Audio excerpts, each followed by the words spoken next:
Hello there, boys and girls, and all of those in between. My name is Maliena Bitchcock, and I want to welcome you to another fantastic episode of Bitch Talk with Bitchcock, a fantastic talk show where I get to interview some of the best performers from all over.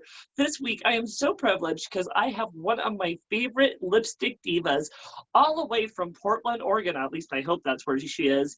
Getting ready to spill all the tea, the one and only Diva Dott. Hi. Hey girl, how are you doing? Are you surviving quarantine over there? I'm alive and I'm breathing another day. I just did a little, I just had to take my allergy medicine and snort a little Imodium so I wouldn't shit myself during this. So I'm doing great. Oh my goodness, that just sounds like a good time. And I think I just have to fucking mention that, girl, you look like fucking Jessica Rabbit today. Thank you. I was getting ready. I'm like, ooh, I'm feeling it. I'm just gonna back up a little bit just so everybody can get the little. Yes, girl, yes, go. Well, I'm so happy to finally have you on my show, Diva. You know, you are actually one of the most requested performers by the fans to get on Bitch Talk with Bitchcock. That's cute. I love that. You had messaged me that too when you asked me to do it. They're like, you've been requested a lot. I'm just like, really? People actually like what I'm doing? That's interesting. I am not an example to lead by. Don't ever do that to me ever. But always do what I tell you to. Oh, girl after my own heart. Well, bitch, are you ready to dive into the bulk of this interview? Dive right into this pussy. Let's do it. Yeah. Well, I think we have to start at the very beginning and tell me about your actual first exposure to drag. First exposure. So a long time ago, I was so little. I think I was probably like 10 years old or something like that. And I remember my mom and my sister coming home after the night of their birthday. And that's when Darcel was still around. That bitch has been around forever. Jesus was in her damn yearbook probably or something. And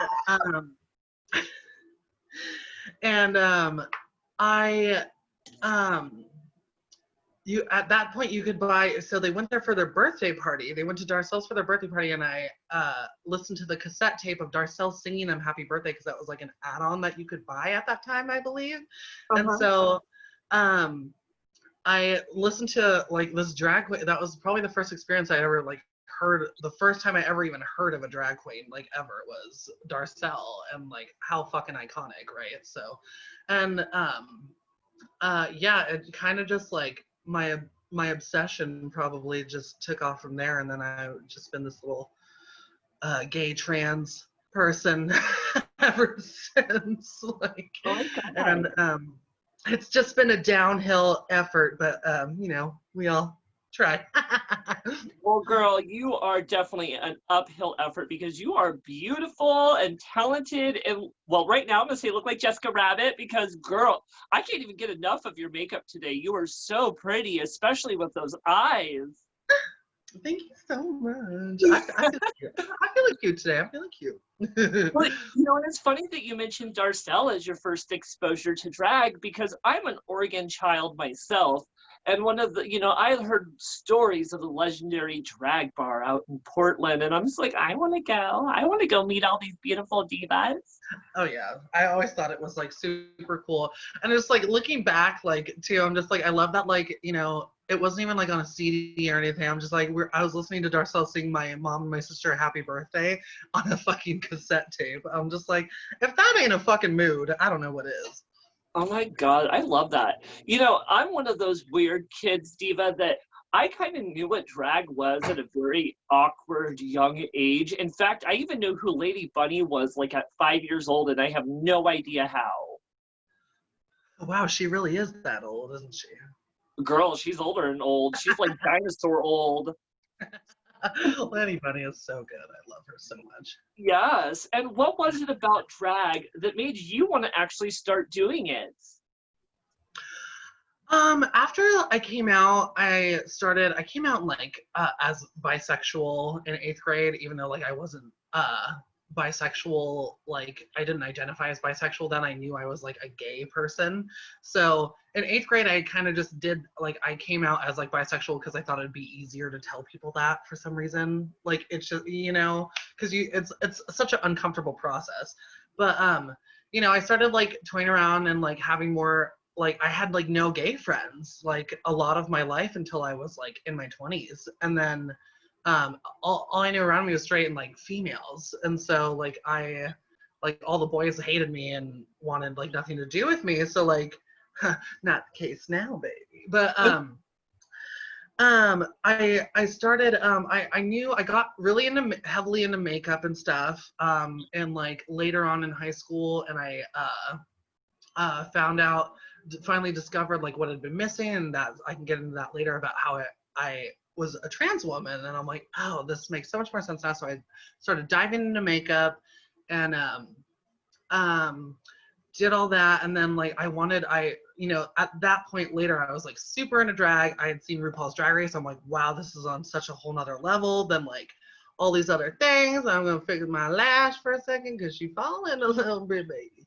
And I'd seen RuPaul's Drag Race and like loved it. I'm just like, ooh, I need to fucking do this. And then I made excuses to not do it forever because I'm like, I'm not good enough. There's all these people that are like way too good.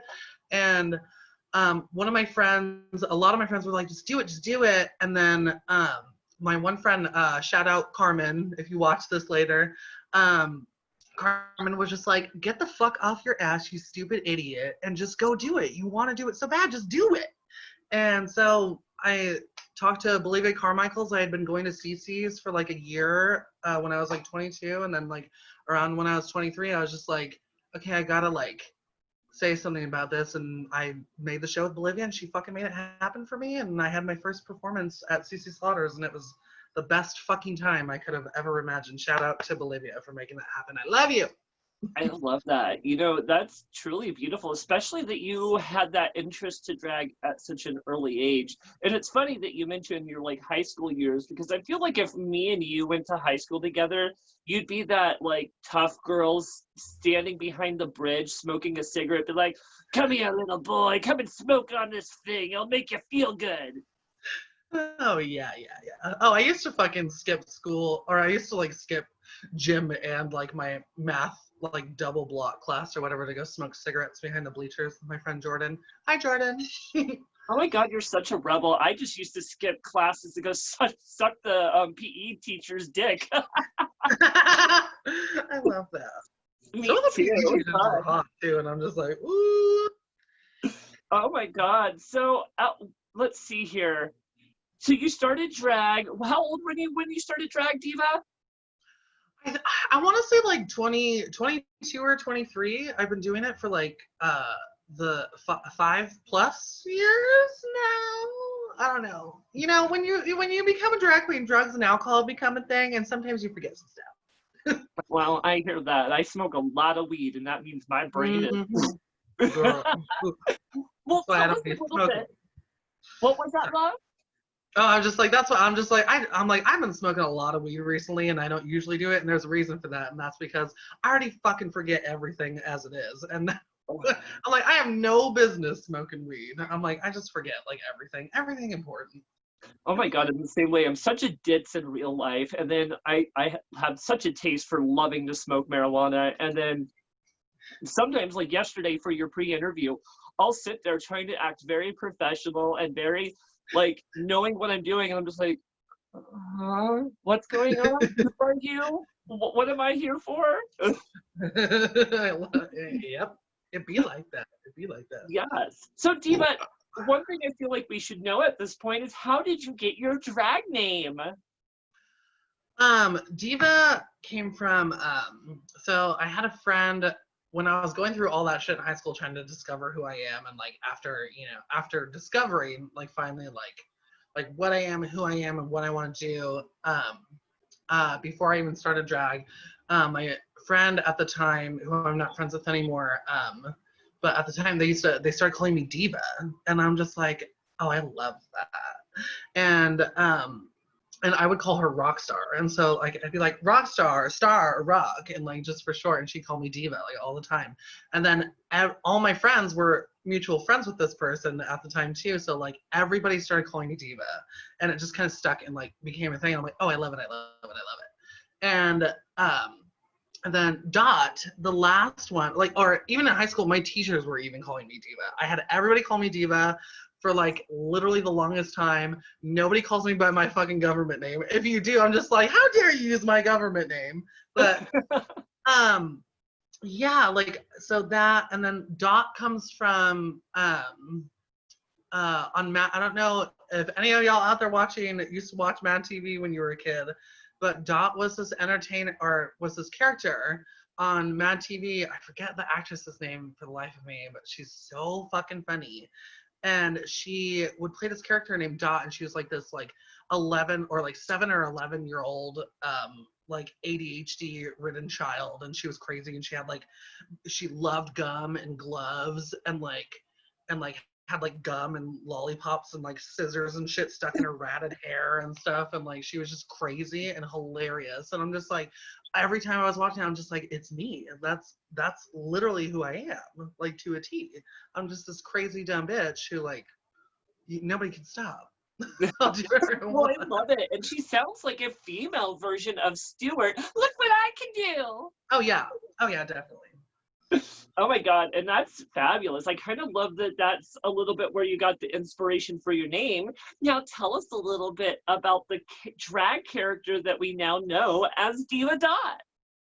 I guess I'm just more like it's like people have asked me that too, if it's kind of like a separation thing when it comes to like me outside of drag, like outside of the clubs, and like who I am at the club. And it's kind of just like, I don't know, like like I said before, I'm like Diva, people were calling me Diva before I even started doing drag. This was like kind of like Diva is who I found out who I was basically all along, and like I just had no idea. So, and then like, I mean, that being said, being in drag when I'm doing my thing and like Diva Dot, like everybody calls me Diva, that's like basically just my name already. And so, but when I'm out like in Geesh, like I am now, like I feel like 100 million, like 100% even more than I already feel confident about myself, because like when you look good, you feel good, like, and so it kind of just like, it is more vamped when I'm in like face and geesh and stuff like that, because I feel more powerful.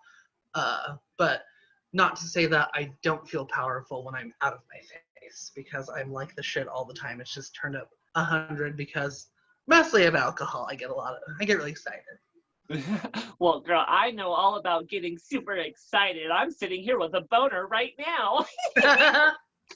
Well, I love that. And what we all, I feel like, have a personality shift, especially when we put on the lip gloss and hair, and because some of us only need a little lip gloss. But I feel like there is a confident boost, and even though it might be an extension to who we are in everyday life, I feel like drag is what I like to call our armor, and it gives us the confidence to go out and defeat those things that would normally scare us. Oh yeah, definitely. I mean, like it's totally an up. Like, when you put some makeup on, you put like a beautiful face of makeup on. Just kind of like we're doing right now. Well, some of us. You look fucking great. This is literally I love your makeup, honestly. It's literally your tea. Like, because nobody else, that's a message that I can say to everybody. It's just like, it's just like nobody can do things like you can do things. Like yourself can do things. Nobody can do it like you. And like, that's kind of a generalization to anybody watching this. I'm just like, you are allowed to do whatever the fuck you want, and you can do it the best. Like, don't let anybody ever tell you different. Oh, I totally agree. Now, Diva, tell us a little bit about your personality in drag, especially when communicating with the audience members and just having a good time. And do you feel like there is that major shift when you do put on the wig and lip gloss to everyday life?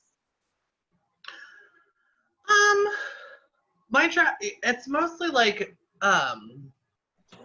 describe like my drag and like the kind of like the difference like of like what my aesthetic is kind of. is what you're saying? Okay. Yeah, so so we like, want to know basically like who you are once you put on everything. Like, how do you interact with people? oh, I'm a garbage person when I'm out at the club. I will Ooh, I will like probably like be like, let's make out if you're down.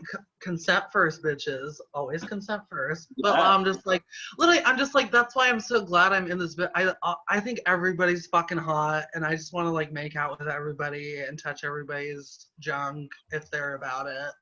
And Oh my God, I so relate to that. You know, I'm quite the trashy queen myself. And in fact, I've related to white trash for half of my life, but at this point, I've upgraded to white recyclables.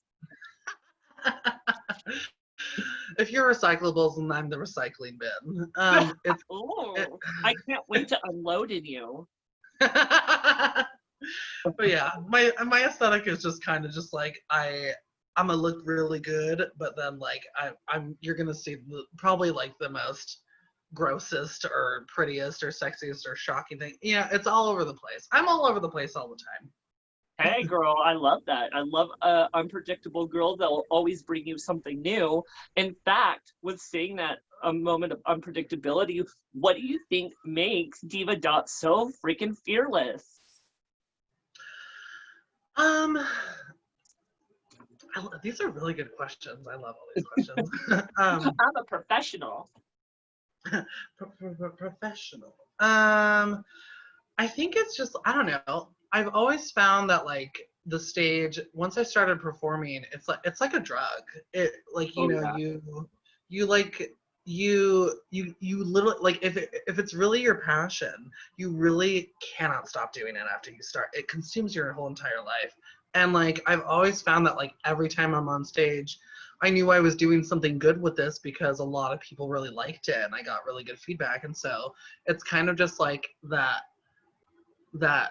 feeling of like people are seeing me, finally after all these years for doing something that they think is fucking cool that I think is also cool, and it's translating to them. And I think that's where like my fearlessness with this, even so down the road, even more so comes from, because I finally feel like I can do the thing that I want to fucking do, and like everybody is applauding it and like cheering it on, and that is like when you're on the stage, it is the best feeling in the entire Oh, world. You cannot like take it away from anybody. Like it's wow, it's quite an experience, and I highly recommend for anybody. no, I totally agree. I think that moment on stage, especially when everyone is watching you, I mean, it's almost like at least for me, it's defeating your most like biggest fears, because I'm a kind of a quiet, stay at home kind of person. And then I also don't like people usually looking at me unless it's in the positive way. And when I'm on stage, it's like it's that ultimate fantasy of everyone's looking at me, but they're not just looking at me, they are kind of desiring me or they're admiring me. And it makes me feel good, especially as that insecure little boy underneath it all.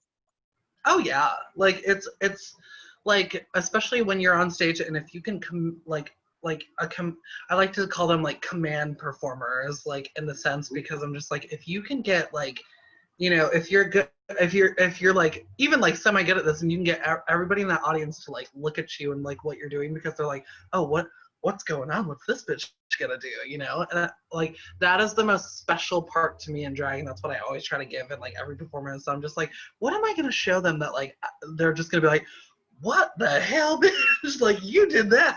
And I live for that kind of shit. I absolutely live for it. I love it. Now, tell us a little bit how on stage you like to push the boundaries of drag. um I really like shock value. Shock value is very, very important to me.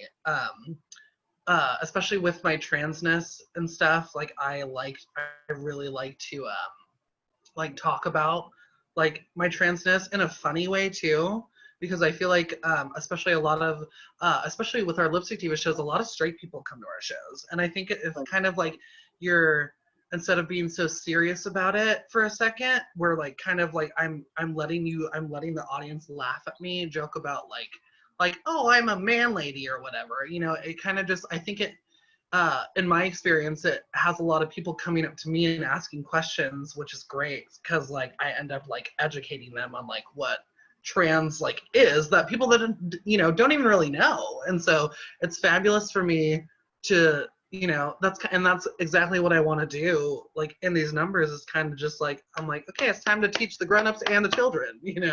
It's time to like I think it's very important for me that I do that in numbers, and that I make people ask questions and come up to me and make them feel comfortable to ask questions. And that's why I feel like it's when I put it in like a funny way in a number that people don't feel as like attacked to talk about it, and they're more comfortable to talk about it with me because they see me making fun of it, and I am a trans woman, and not making fun of it in a bad way.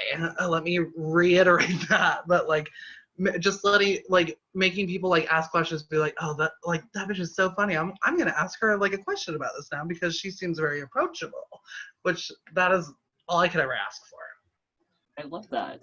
And tell us a little bit, what do you think makes Diva Dott unique from other queens? I mean, basically just like my trash self. AKA I copy everything that Patrick Buckmaster does. Shout out to him. I don't know. I'm like I don't like the particular. I mean, not to say I don't like it. That's not a good word. I love literally so many different kinds of drag, but I really like pushing the boundaries in ways that like a lot of people are just like drag is supposed to be like this or like this or like this, and I really feel like that I'm just like, oh no, I'm gonna show off my fat ass body. I'm gonna like shout my transness at the top of my lungs, and I want to like I'm not gonna wear tights or pads. I'm just gonna wear my hairy ass legs out because I'm just like, I think I look great. And then because when you you look good, like even if like somebody's just like, you don't look good, as long as you think you look good, everybody else is gonna think you look good too. It's the confidence, baby. It's the attitude of it, and like I think that's what makes me different. I'm just like a lot, I see a lot of queens pageant, they look gorgeous. I love it. And I do that too. It just depends on like my mood and like what I'm doing. But I've just really been about I'm just like, no, I'm going to be like nasty from the neck down. And like, cause I'm like, I think it's just like that's art in itself. It's just like, oh, pretty face and then bleh, and then like making it look good like that still, I love it. Well, girl, you are beautiful, and I've seen you perform in a two-piece, and I don't think it's nasty at all. I think your body's beautiful just the way it is. And the one thing I want audience members to remember is even though we're dressing up and entertaining people, when it first and foremost comes down to it, we are doing this for ourselves. Mm-hmm. And we are doing this to feel good about ourselves. And so if we want to do it a certain way or show off parts of our body that may make them uncomfortable because we're not looking what they think is the perfect body, then they can go fuck the fuck off because we are all beautiful. We're all born naked and the rest is drag, but naked is still beautiful. Oh yeah. That's it totally just reminded me, because of Lipstick Divas, we traveled all these rural places, and I remember one time we were in this like really small town, and Jared was just like, I don't think that you should do your trans number because I don't think people are gonna get it, and I think like because he's just looking out for me because he was just like he's like you're my girl and I need to protect, like I have to protect my girls, and like so he's like, I don't think you should do your trans. I'm like I'm gonna do it anyway and they're gonna love it. I'm like, even if they hate it, I'm gonna be like, well, fuck you if you don't love it because I'm amazing. And like long story short, I ended up doing it. Everybody thought it was hilarious. It was so good. I had people coming up to me asking me questions. It's like, and Jared's like, I was not expecting that at all. He's like, you amaze me every time. I'm just like, I told you, I'm just like, you got to give people a chance. You have to give them the chance.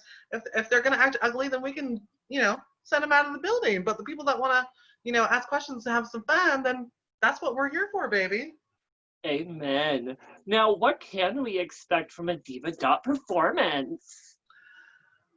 Is this the question where you want to know what, or no, that's a different one. Just like the worst thing I did. I'm like, ooh, we'll get to that. Oh, that'll be later on, girl. That's when we play a little game. Oh, I love your laugh. Um, I don't. It can be very unpredictable. It can be me, um, stripping naked to a Britney Spears song, or like literally all the way naked and just nothing but heels, or it could be like, I'm just like fully clothed but being ridiculous or dumb and like touching myself. I don't know.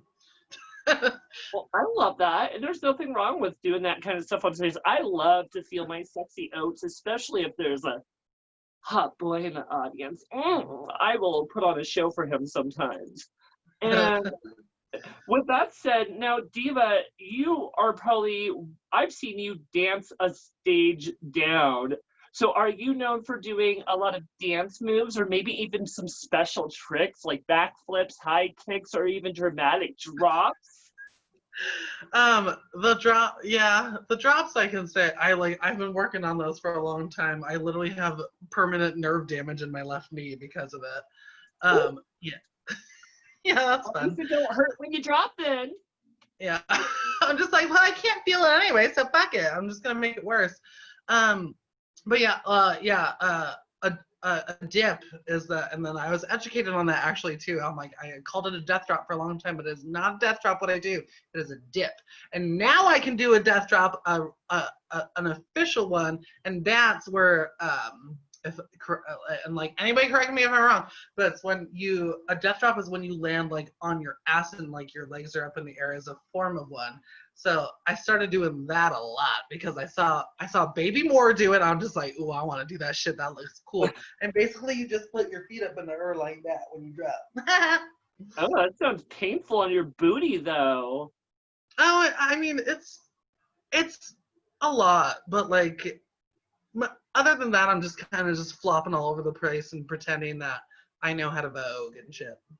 Well, she's like over here, like, please, girl, I've had worse poundings on this booty. No comment.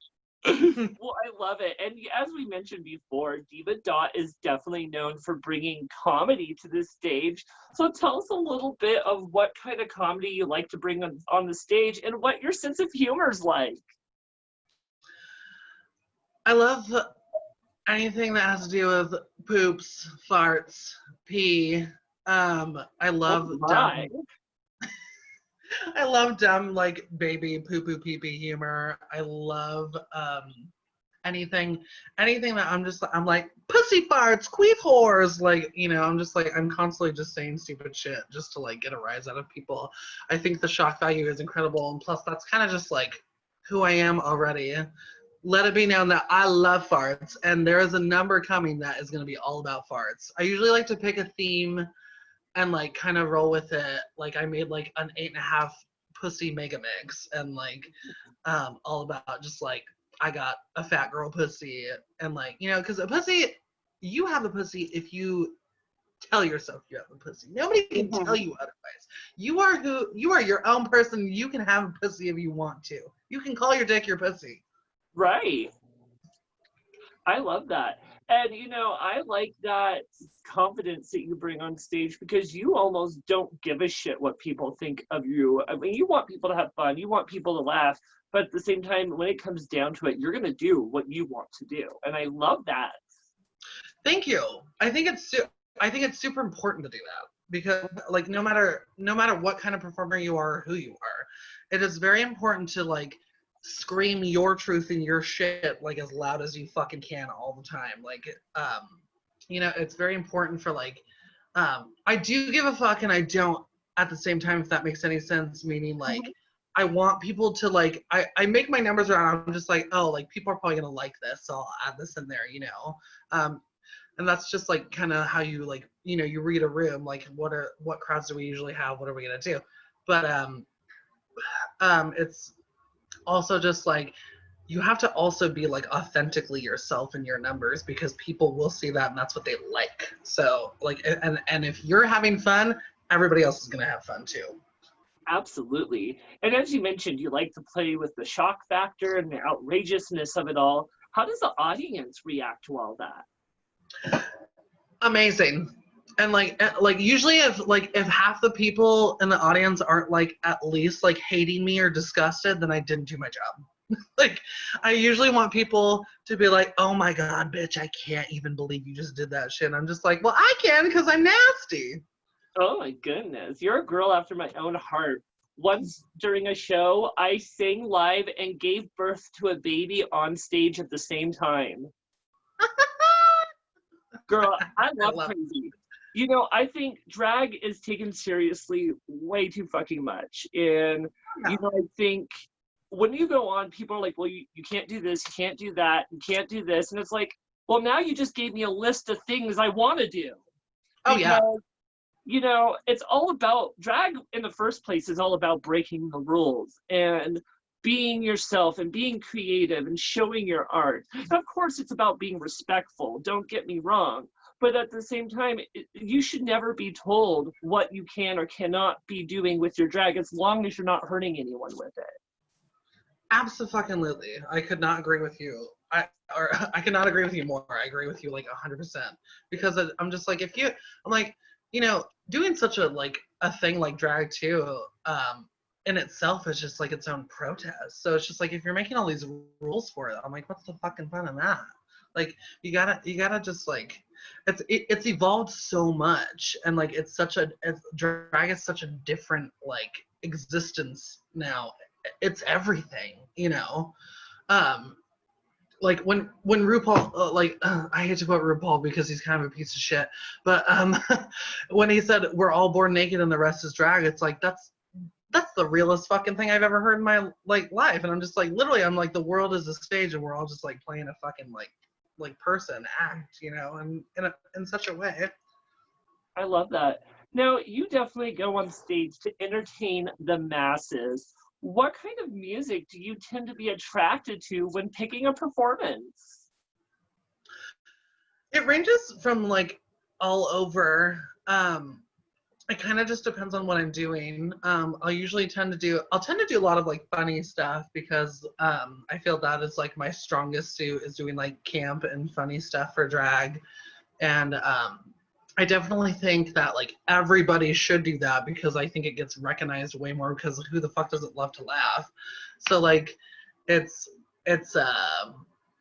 very, very important to me to make people laugh and have like fun in that way because I'm really good at it. So I usually edge more towards like something funny or it kind of just depends on my mood though. If I'm just like, ooh, I'm gonna perform this super like nasty dark shit and like be super serious during the number so everybody like freaks out and like that's the hope for it anyway. I'm just like I hope people are just like jaw dropped like Gah! Like and for everything too or just like laughing their fucking ass off. And so yeah, that's basically just like it kind of just like I usually just pick a theme and try to like go with it as best as I can. I love it. Now, Diva, you also perform some custom mixes. In fact, you make some of those mixes yourself. Tell me a little bit what kind of work goes into creating those. It's like so when I first started doing drag, I didn't even I didn't even make my own mixes. I used to just do songs because I didn't know how to make mixes. So for years I was just doing like songs until I like discovered the app like that you can download on your computer, Audacity, and I started like fucking around with it and making my own stuff. And I was just like, oh, this is so fun to do actually too. And oh, hold on one second. Ooh. Ooh. Um, Mm, yummy. Tastes yeah. delicious. But yeah, so I started really messing around with that and like I'm like, oh, that's when I was just like, oh, now I can do like themes to this shit and I can just add in all these things that everything that I want, you know, and having this huge repertoire in my head of all this just dumb, gross, nasty, amazing shit. I'm just like, oh, the possibilities are endless always, you know. So that's very fun to do for me now, but also tedious and sometimes I hate it. No, I get it. I make some of my mixes sometimes too, and it can be hard, especially when you're trying to get the proper inspiration to make it translate appropriately. Ooh, can't speak today. Now, speaking of inspiration, tell me about some of the inspiration that goes behind creating the mixes and where you get inspired saying, I want to do this and I want to be funny about that. I'm going to reference this TV show. Tell us a little bit about that. That's a really good question, actually, because I first started getting like super into like making the mixes too, and then a lot some of my mixes are made for me too by Patrick Buckmaster. Shout out to Patrick Buckmaster, my mom. I love you, baby. The Oh, leader of Club Kai Kai, all these things. I love him so much. But so he would also like he calls me probably 1,000 fucking times a day. Still, and since it's been quarantine, it's gotten even worse. But so we're constantly like back and forth about ideas for shit for drag, and that's like my favorite thing to like when we get into conversation about it. And because he is like has like literally my mind, but like times 1,000 too. So he thinks of like all these ideas, and then we're bouncing ideas off of each other. And he's like, "No, this is just so good. I have to make it for you. I have to make it for you. I have everything in my head that I want." And I'm like, he's like, "I need you to do it. I need to make it, and you need to do it." And I'm like, "I already know I'm gonna love it. So yeah, go ahead." And like it'll be this like hilarious shit that doesn't like, and sometimes it doesn't make like any sense. And you know what? Sometimes it doesn't have to. It's art. Like sometimes you take it from it what you want. That's what it's all about. Like if like it made somewhat of an impression, then whatever. That's all I fucking wanted, or to make you laugh. But that's what me and Patrick are really good at, bouncing ideas off of each other for shit that's like really dumb and really funny. I love that. And what do you want an audience to take away from a Diva Dott performance? If you can take away anything, if you can take my clothes off, that'd be great. If you can take me away from this awful land, and we'll run away together, and get married, and maybe have a couple children, and we'll kill them and drink their blood and stay young. And Shit, you're into that too? Fuck, we should hook up sometime because I love bathing in the blood of the innocent. no, I mean, I guess I'd hope they'd take away like when I do, especially when every now and again when I do like a more serious or sexy or whatever number, and people are just like, "Bitch, that was hot as fuck." I'm like, cool, like that's the vibe I wanted. I wanted to be hot for this one, or I wanted to be like serious, or I wanted to be funny, but like there's a message behind it. And if you got that, then like that's exactly why I'm doing this shit. Like we all do it for a purpose, whether it be funny, blah blah, or anything, or everything. It's all like it's all a game to be played that I hope everybody understands in some way, shape, or form. I love that, Diva. And you're also known for hosting the shows themselves and being the hostess and kind of talking on the microphone. So what can we expect from you on the microphone? And knowing you, I'm guessing you get a little sassy on the microphone. Yeah, the more the drinks come, the more like the worse it gets too. It kind of starts going downhill, but also makes it, I think, more fun for me and the audience too, because usually I'll say on the microphone too, I'm just like, "Oh, that's funny. This drink's looking a little empty. Could somebody get me some? I need a refill." Or is it free refills in the bar? No, this ain't a Wendy's. We can't do the free refill. Okay. I try to just like be funny. I usually like a lot of the time on the microphone I talk about like pee and poop humor, or somebody fucking me, or like real things that are happening in my life. I'm just like, oh, this like I'm like, do y'all want to hear the story of this crazy ass guy I hooked up with on Grindr? And people are just like, yeah. And I'm like, well, I don't know if you want to hear it that much. And I'll try to get them riled up. So I'm just like, well, do you want to hear it or not? And then they'll be like, "Rah!" So I'm like, I always try to keep people interested by being like more like shocking. And I try to like say the things. I was explaining this to Jared the other day too, because we were talking about it. He's like, "I love how you host. It's so good." I'm like, I say it, and then I literally said to him, "I say what everybody's afraid to say. That's why they like me." I love that. And again, I've always been a very outspoken queen. In fact, it's gotten me in quite a few troubles because I'm just dumb and I say crazy things and people look at me and be like, what the fuck is that? And what the fuck is she saying? And most of the time I'm just stoned. But I love that you just have to push those boundaries as long as you do it in a respectful way and you're not, hurting anyone, like I said before. Then push those boundaries and make those people think. Now, tell us a little bit about the style of Diva Dott and what kind of looks we can expect from you. You can expect me to wear the same shit over and over and over again because I never buy anything new. Oh my God, girl, haven't you heard of Goodwill? I mean, when I do buy shit, that's where like most of my shit comes from. But like, a lot of things come from also like my drag mom Patrick, my second drag mom Patrick. He'll give me like a ton of shit. He'll be like, oh, I bought all this shit, but I've worn this a few times. I don't want it anymore or something. I'll be like, I'll take it. And or like I'll have Miss Nana. She's made me a few things. She made this for me. Shout out to Miss Nana for making me this gorgeous garment. Yeah. It kind of just goes all over the place. Sometimes I'll pad, sometimes I'll wear like the pantyhose, fishnets, all that stuff. It kind of just depends on how I feel. So, but yeah, I wear like a lot of like, I haven't bought anything new in a really long time for drag. So like some people watching, they're gonna be like, I've seen this fucking dress before.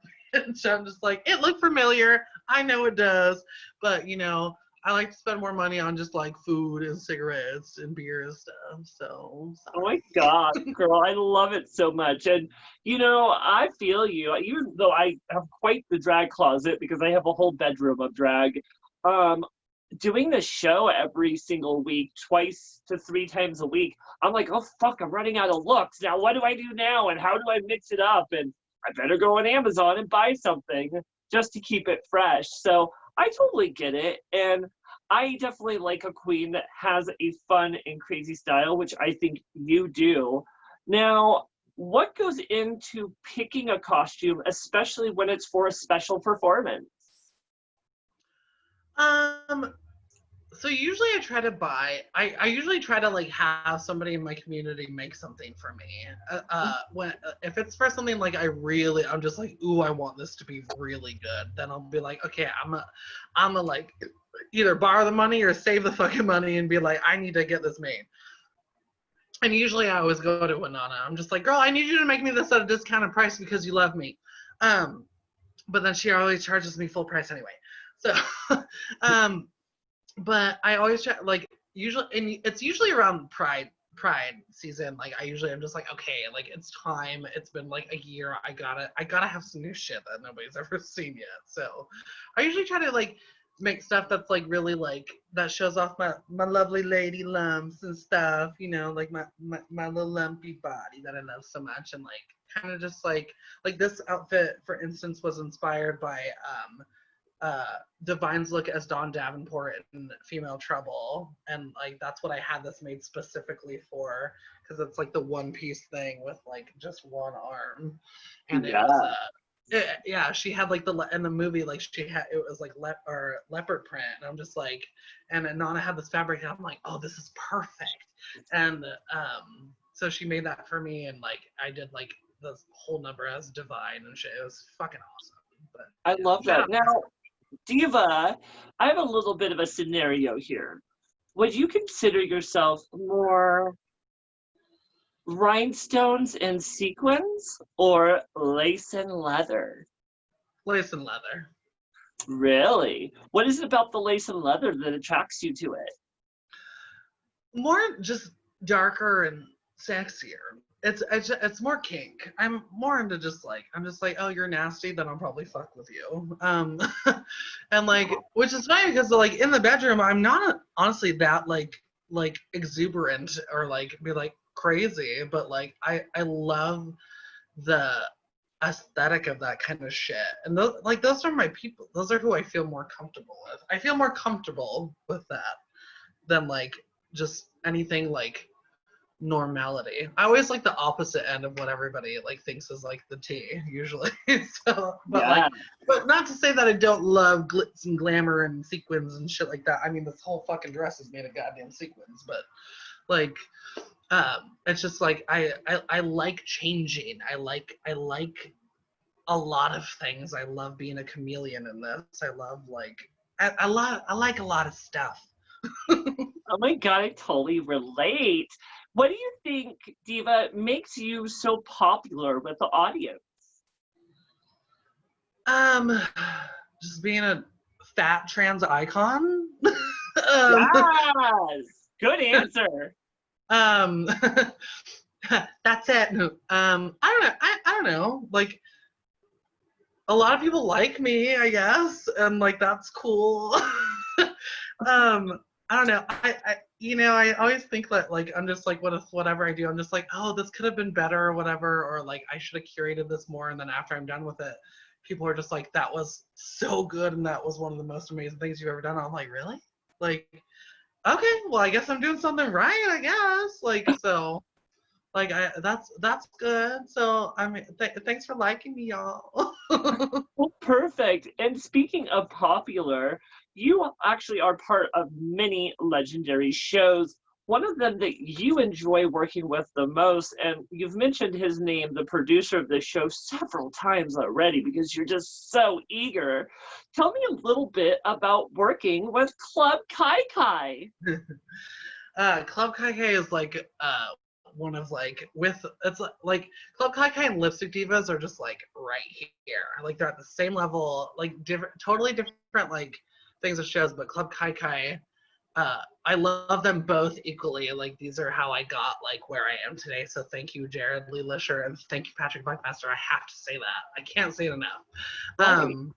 But yeah, working like Patrick, I got my start like doing that. Ann Pine like found me when I was working at Embers like a billion years ago, and like doing like drag, which I thought was fabulous then, because we were constantly learning new shit. And I was like, I was that queen that was just like doing like heavy metal songs and bleeding out of my fucking mouth and shit like that, and like and literally just like kind of like cutting my mouth open and bleeding all over myself because I thought, I'm like, how entertaining is that? I think that's fabulous. So like I think the shock value of entertainment, and then Anne saw me kind of doing the shit between that, and then I do like high glam and these like really like poppy numbers too, and she's just like, wow, I think you're really talented, like I want you to come do my show called Occur. And Occur was a show at that time that was blah, at Funhouse Lounge, and fabulous. And then that got me doing Club Kai Kai. I met Patrick through that, and Patrick and me like fell in love with each other, and he's like, I want to book you in all these fucking things, and it just became like a really cool thing.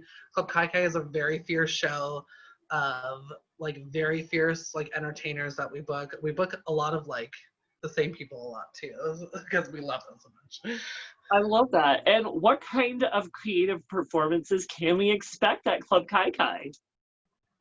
Anything, absolutely. You never know what you're gonna get, and that's why like the people, the queer people that we book is like, it's just on another level all the time. And like we book a lot of people like Alice Phallus, Flawless Shade, like we like to have a really good mixture of like super queerness, high drag, like what you think high drag is, this, strippers, go-go's, burlesque, boiler, like it's always like a lot. It's basically never just drag. Like we'll book like a lot of people who just like we think are fucking talented, and like it's so important that we book queer people to do the shit in the space too, because like so they can take up space and have that platform.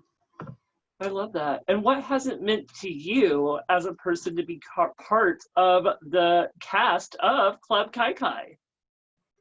Fucking amazing. I probably couldn't ask for like a better, like besides like, and that's why I keep saying I'm like don't forget about Lipstick Divas in my head. I'm just like, because that has been like the ultimate for me. Like Club Kai Kai and Lipstick Divas have changed my fucking life. I know we're just talking about Club Kai Kai right now, but Club Kai Kai, like I've been doing for like the better part of like 3 years now, and it's incredibly changed my life. I feel like I found like my weirdo and it was like celebrated instead of just like oh, maybe you should do this instead. No, like they're like, do it more, bitch, what else can you do? And it's so celebrated in that space, and I love that. And I love that it's just like literally like everybody, and it doesn't matter if you're like gay, straight, like black, trans, Asian, like like we all come together in that space, and we're all a fucking family in these moments. And like it's just so gorgeous, and we have like the best fucking time. And like, so I couldn't ask for more. I've found humbleness in like a family in that scene. Well, and I love that. And, you also have been known to bring several very popular guests, as you mentioned, for Club Kai Kai. A few of them I can think of is like Tiffany, New York, New York. You've had her, who I grew up watching like all the time. And then, of course, the trans legend herself, Amanda fucking Lepore. Tell us about meeting her and even working with her. Oh my God, Amanda is one of the funniest people you will ever meet. Like in all like the weirdest ways too. Like I don't know if she knows that she's being funny, but we all think she's very funny. Oh, I think my bang receding a little bit here. I'm gonna fix this way a little bit. Okay, we're good. But yeah, like we're like, I remember the first time I ever met her was because Patrick, before he booked me for the first like Club Kai Kai or Necronancy, any of the shows we were doing. Mm. He was like, come to our next Club Kai Kai show. We'll put you on the list or whatever. We want you to see like what we do and like how it is. And the next one was Amanda Lepore, and I'm like, ooh, I gotta go to that. And I ended up like, I paid extra. I think I remember they paid partial for my ticket because they wanted me to see the show. Like, amazing. That's another thing they do for people is that, like, if you don't have enough money, like, you can message them and, like, be like, hey, I only have $5, but I really want to come. They'll be like, okay, And so I paid extra, though, for VIP with Amanda Lepore, and I got my picture taken with her, and it was fabulous. And I will never forget it, too, because it was around Christmas time. And it was in December when they had the show. And I told Amanda when it was my turn, I'm just like, I love you so much. I've been idolizing you since I was like 14 years old. I think you're like the most fiercest like woman in all of the world. And you know what she said to me? She says, oh, thank you so much, honey. I love you so much. Merry Christmas. Oh my God. I'm so jealous because she's so, like, she to me is like the image of perfection. And she's just so beautiful.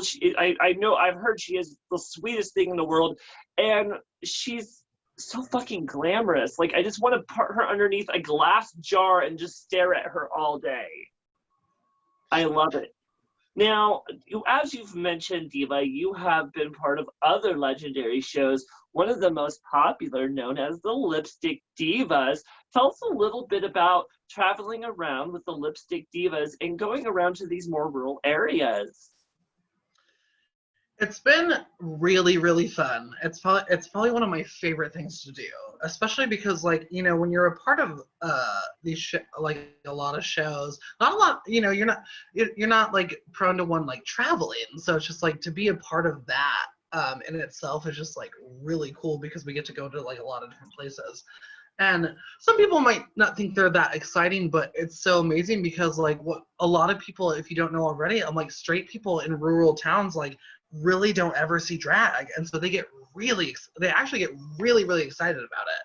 So going to these like, I'm having fucking Gia Gunn eyelash moments, god damn it, sorry. But like in this rural, like we go to these rural places all throughout the Pacific Northwest, also in Nevada and Idaho, and we've been to before a bunch of times. It's really cool. Like the reaction, like I talked about before, that story of like Jared was just like, I don't know if you should do that. It might make people uncomfortable because, like it's a small town and I don't know how they feel about it. And I'm just like, it's fine. It'll be great. If anything, I'll just get beat up. It's fine.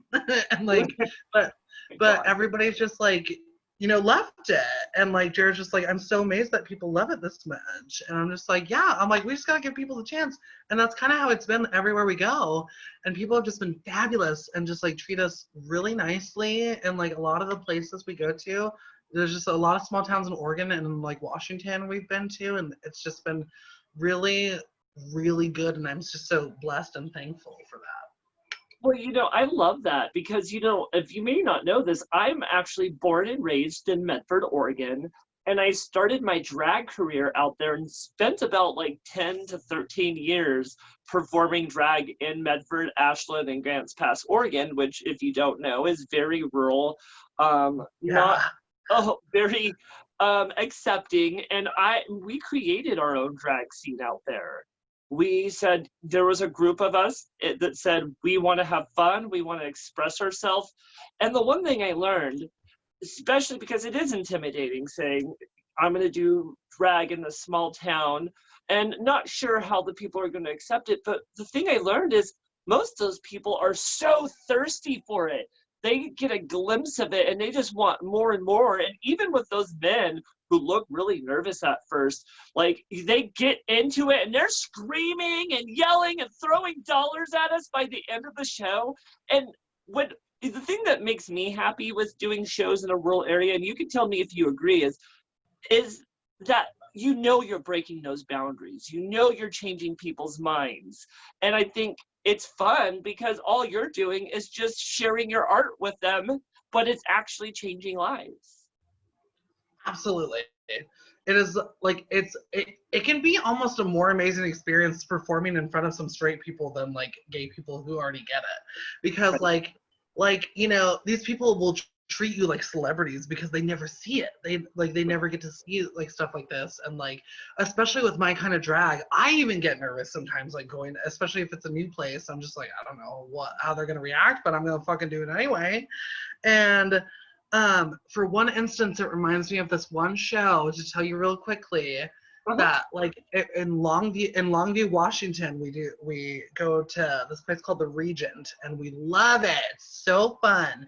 And like I remember the last time we just went there, it was one of the most beautiful fucking experience I've had with a group of people. And it's these huge and like totally my type of dudes also, by the way. Like there were these like fucking big old like daddy bear fucking like biker looking dudes, which I'm like, it's so my teen. If you watching this, hi baby, message me. But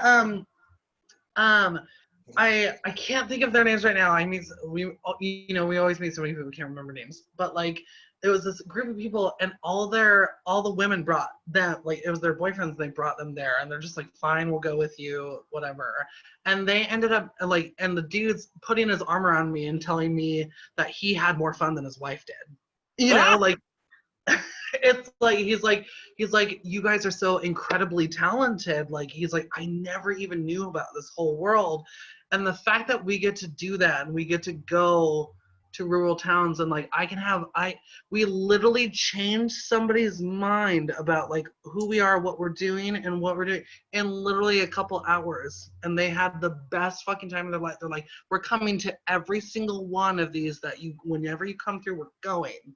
And like for a really super masculine, like buffed out daddy biker dudes to like tell that to me, especially they're like, you're so pretty, you're so amazing, you're so like, and like this cast of girls is amazing. It's really the most special feeling. It like we like that is the best thing. That's another reason like why we do what we do. This is what it's all about.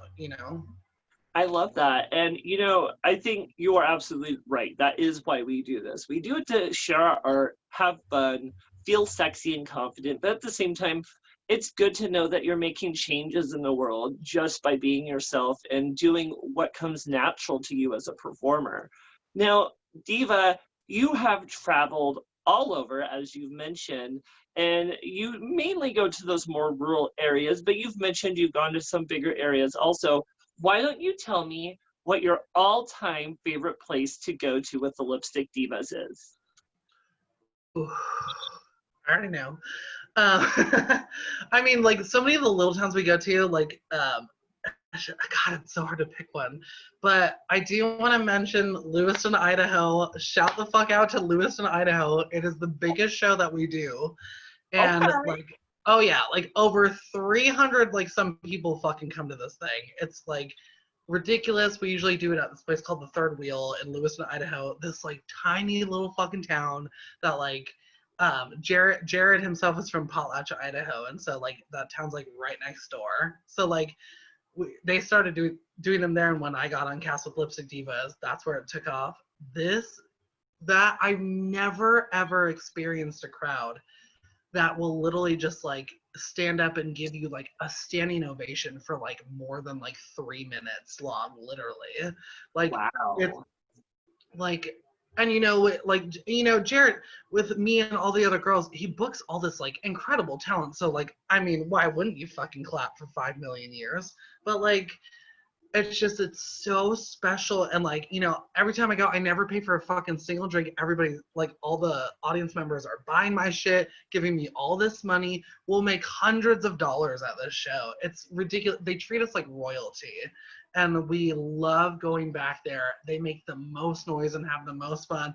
Like, bitches are throwing up everywhere because everybody's getting drunk and having the best time. Like, it's so fun, and it's probably one of my favorite shows to do in the whole world. Oh my God, girl. I think that sounds like a fucking blast.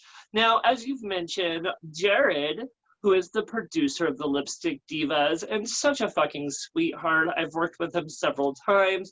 Tell us a little bit about the work that he puts in creating this show and how he takes care of you girls, especially on the road. He is literally the most kindest, sweetest, fucking amazing. He will literally do everything in his power to make sure everybody is comfortable. He is like he will like say like if we were gonna fly somewhere and if somebody didn't want to fly, they're too scared, he's just like, okay, I'll buy you a train ticket. He will make compromises, like he will make things happen, and like it is so special. I'm just like, literally, I'm like, oh, I wish I had some Taco Bell right now, and he'll go out and buy me some fucking Taco Bell before the show. He will Oh, literally do like anything for anybody.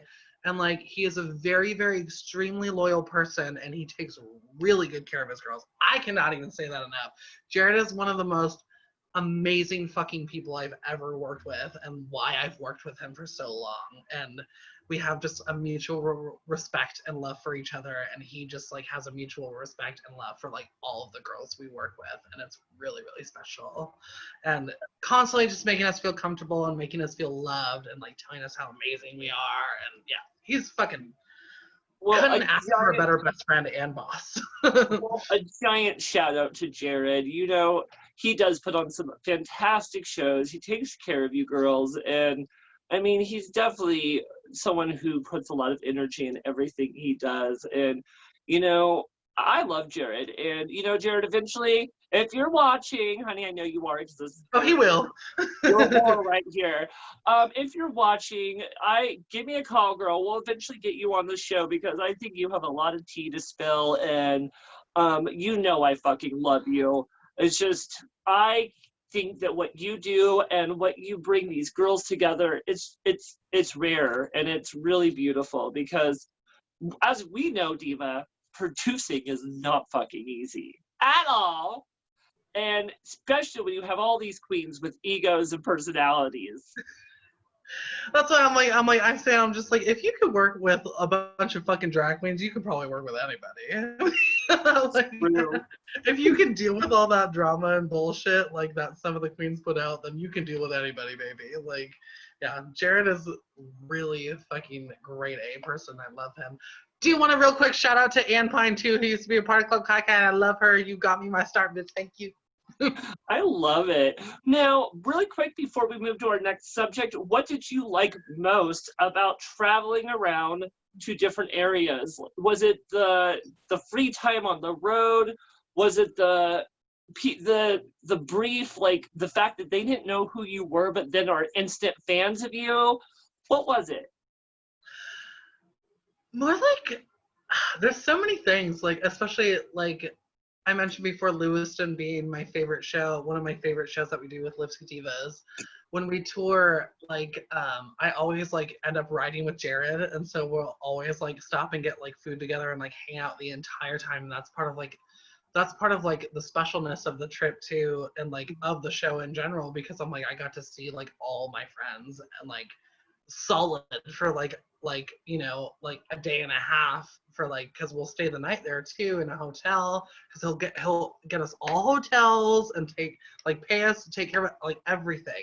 And so he'll just let us have like the best time ever, and it's so special. But like I love the road trip there too, because like we're constantly like joking with each other, and we're like out of drag looking trash, and like going to like gas stations and like, you know, catcalling the boys and stuff like that, and being stupid. Yeah. Well, you know, I feel like Jared would probably have to be a dad driving the car, but like, don't make me turn this thing around, you sassy bitches. Oh, totally. Oh, totally. Jared is my lover, my best friend, my manager, and my Oh my God, that's a kinky relationship if I haven't heard one. dad. Well, love, let's keep this interview going. Now, as you've mentioned, you are a beautiful and proud trans woman. Tell us a little bit about your experience as a trans woman. Ups and downs. You know, at first, like, you know, especially like figuring out that finally, like, when I was just like, oh, this all makes so much sense because I'm a trans woman. I have my best friend in the whole world, Livy Bradford, to thank for that. She did my makeup, like kind of like drag makeup, and I was just like, oh, I've never felt more powerful like in my whole life. And so I guess she's kind of probably like my OG drag mom, if you really think about it. She's my OG trans mom, if you if you will. Like, she kind of helped me discover, like, she literally is the person who helped me discover, like, be yourself and never let any of the fucking cattle get in the way. And it took off from there. Being trans, like, especially too, like, in the drag community, is like different from just being like, you know, a boy dressing up as a woman, you know, or you know, a girl dressing up as a boy, whatever kind of drag you're doing. It's kind of just like when you're trans, it's just like it puts a whole kind of new spin on it. Even though me personally, I don't think there's like, you know, I'm a trans woman, but I'm still a drag queen, you know. If you don't mind me asking, how do you balance being a trans woman and a drag queen? I feel like it must get complicated at times. I mean, not really. Not really for me. I mean, maybe for other people and like their thoughts on it, but I'm just like, because I've had people like, oh, you're trans, that means you're just a trans performer, you're not a drag queen. I'm like, oh no, baby, I'm a drag queen.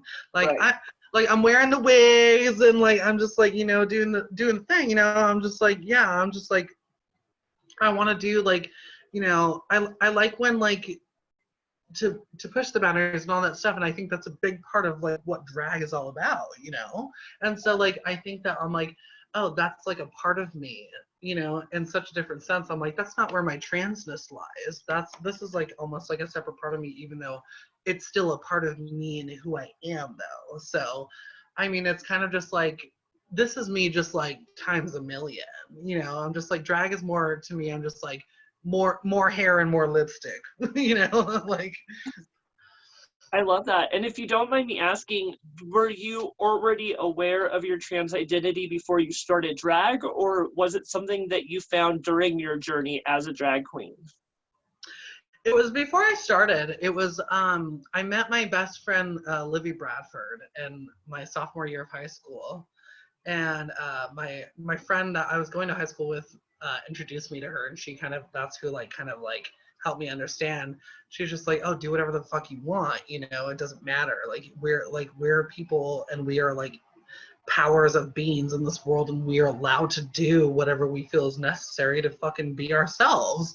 And I thought she was like, I'm like, wow, you're the amazing. And like, I super looked up to her, and like, now it's currently my fucking roommate, like, you know, like 15 years later now still. Oh, shit. And like, and like, she just really let me know that it was okay to fucking like have, you know, to feel how I want to feel, to, you know, to be gay or trans or whatever the fuck. She's like, you could be a serial killer for all I care, I'll still support you.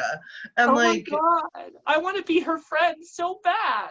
yeah, she was a beacon to who I was, the woman who I was becoming that I didn't know yet, and like that really really helped me, and like totally changed my life forever, and here we are now. But yeah, I was trans before like ever starting drag, and that's why like I was already really heavy into makeup before I'm like, ooh, I want to perform, I want to do this shit, I want everybody to look at me.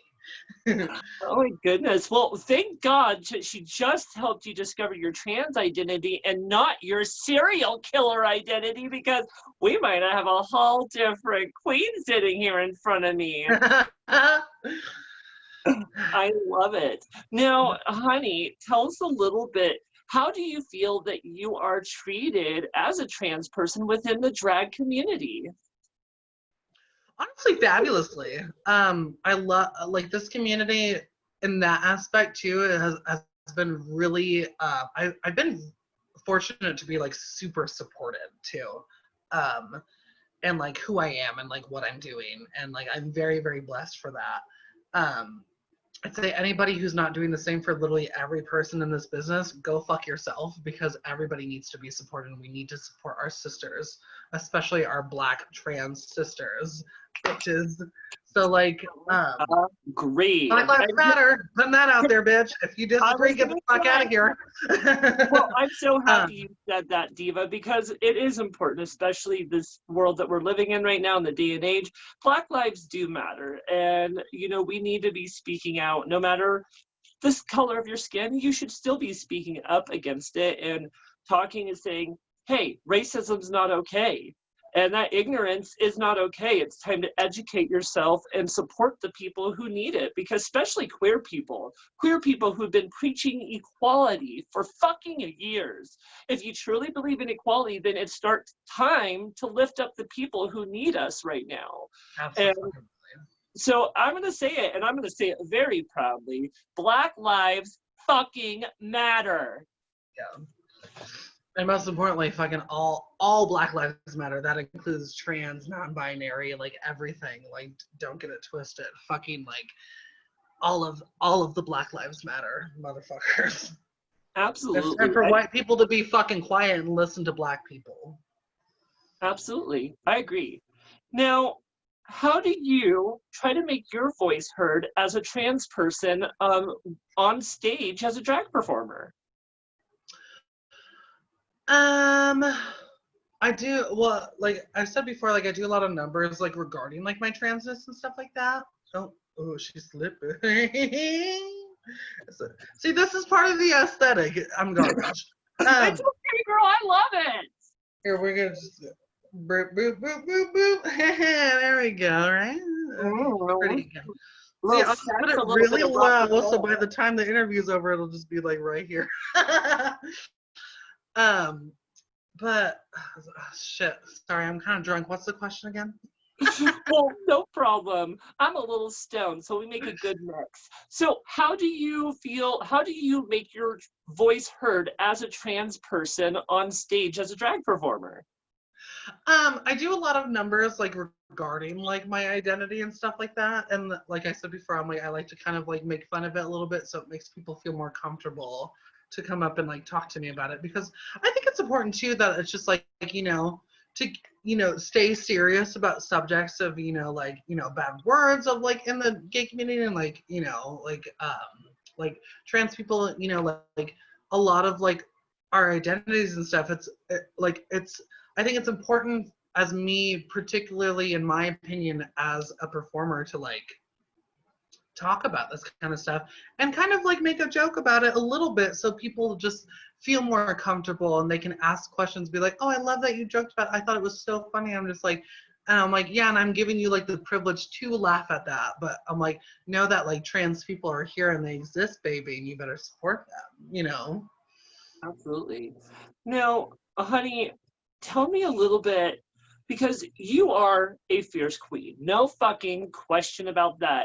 And even though you say you're no fucking role model, we all know you are quite the role model. In fact, you do more than just stand as a public figure. You're also, I'm sorry to tell everyone, a drag mother.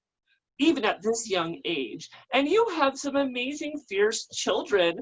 Tell us a little bit about being a drag mother. I am the worst mother that has ever been alive.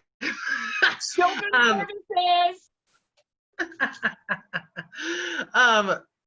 I have, God, how many now? I have, okay, Dramatica Dot, Glucose Bowery, Och Daddy Dot, and Carmen Kiara Cortez.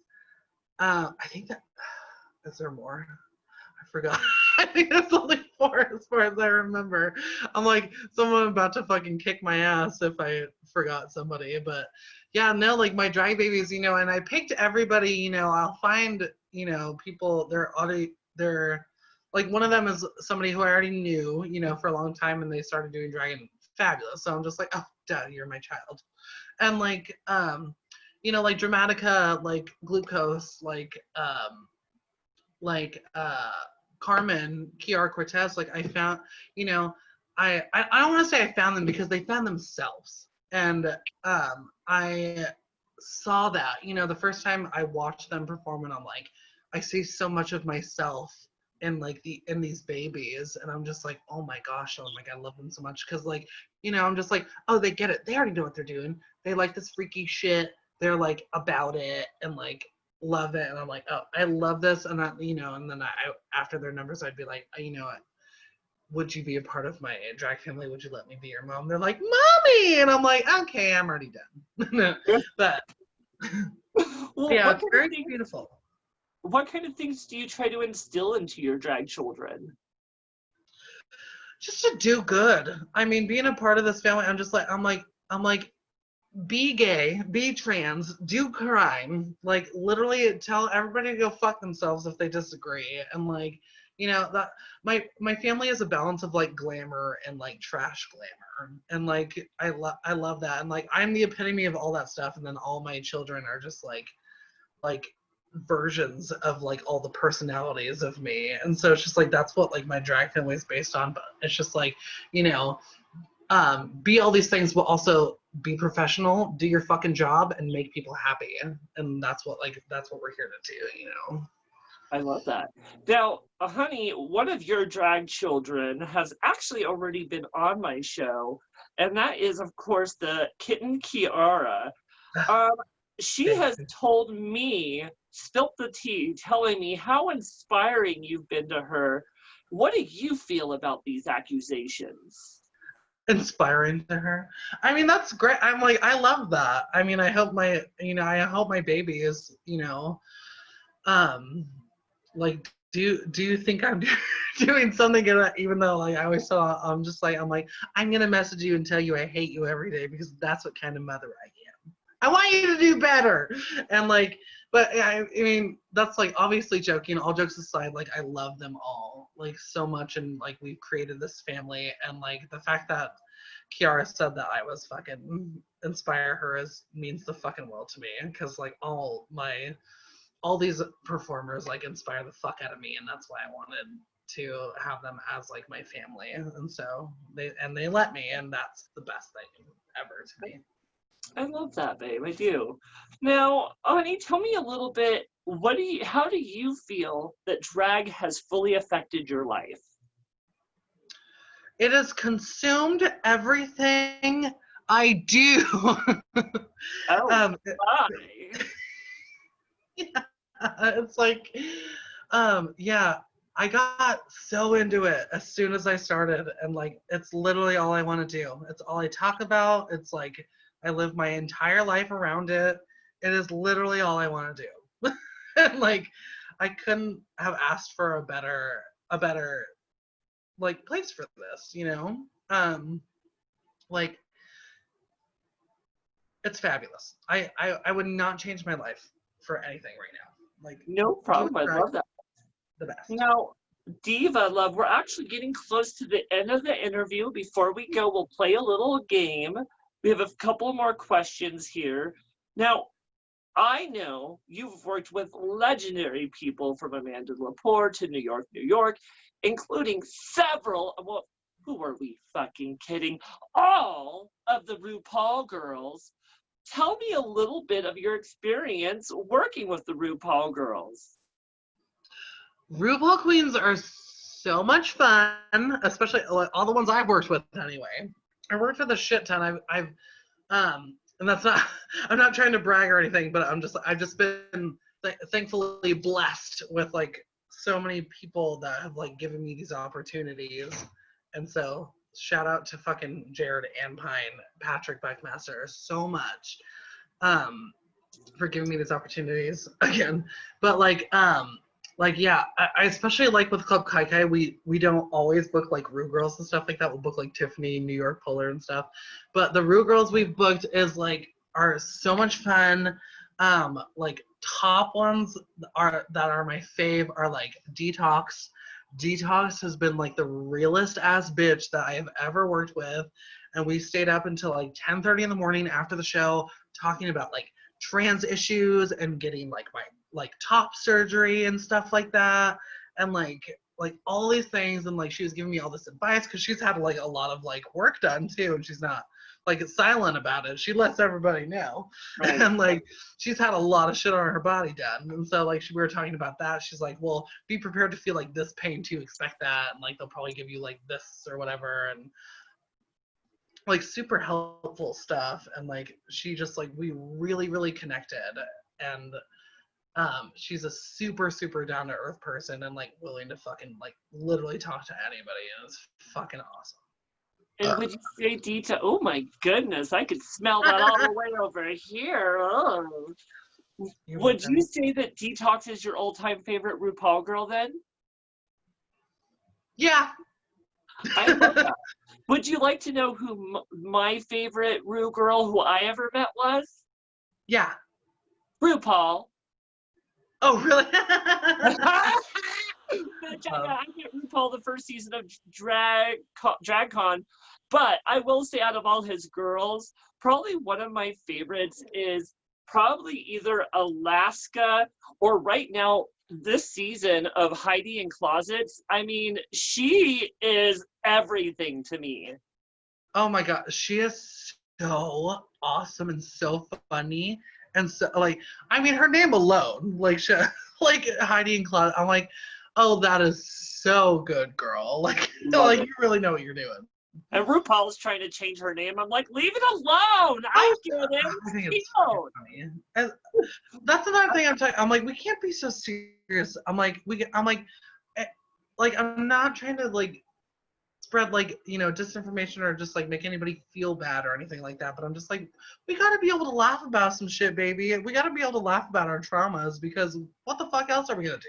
It's better than crying about it all the time, right? Like, let's just laugh it off and get over it, right?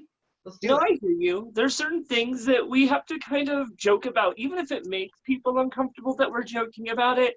If it is directly affecting us and we're joking about it, it's actually a way for us to deal with it. And so, I mean, I get where you're coming from, especially from one outrageous queen to another. I love you. Well, thank you. I love you too. Now, would you say drag has added a confidence into your life, not just when you're in drag, but in your everyday life also? Absolutely. Like, when I first started doing drag too, I was like, to be honest too, like I already, at that point, I had a lot of confidence. I was still really nervous, but like I had a lot of confidence too, because like I used to be like a lot heavier, and like I lost like I got like my first job and lost like 75 pounds, and then like I started doing drag or whatever, so I felt fucking great about myself. And like I put in a lot of work to like do that too. Like, this lash is really not behaving.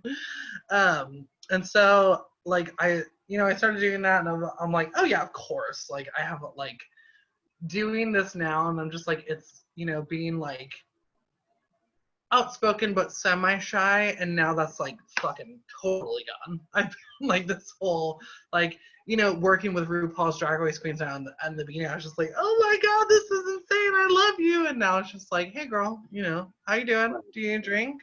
Like realizing that we're all in the same thing too, and that like they're usually like, we're all in the same game, so just treat everybody equal and with respect, and I don't really freak out anymore over meeting somebody unless like I really care about them a lot. So I love that. And you know, that's the thing to remember. Those Rue girls are just people just like us. And most of them, especially if they're not in like a current season, they're struggling just like us. They may be more popular, but they're still working show to show to show to bring in that money. And they want to be treated just like a human. I mean, at least most of them. One of my favorite memories was with Tammy Brown. And I went to put my suitcase kind of away from her so I wasn't in her way. And she saw that I did that. And she's like, no, no, no, no. And she went all the way past me, picked up my suitcase, and brought it right next to her and says, you're getting ready right next to me. And I'm like, okay. oh, I love that. See, that is the kind of sisterhood that we should all be doing. I agree. Now, we are almost done with this interview. What do you love most about drag, Diva? The art of being able to express yourself in like the most authentic way possible. That and like, you know, just being gross and being grossly yourself. That is the most important thing. Have fun. I love being gross. Well, what are you ultimately hoping to do with your drag career next? It's been in talks with my boyfriend. I don't know if it'll actually happen within the next couple of years. We've talked about moving to LA, and so yeah. So I'm like, I know a lot of people in LA. I know some people that do shows, and especially, you know, my good sis Ann Pine, aka my dad, lives in LA.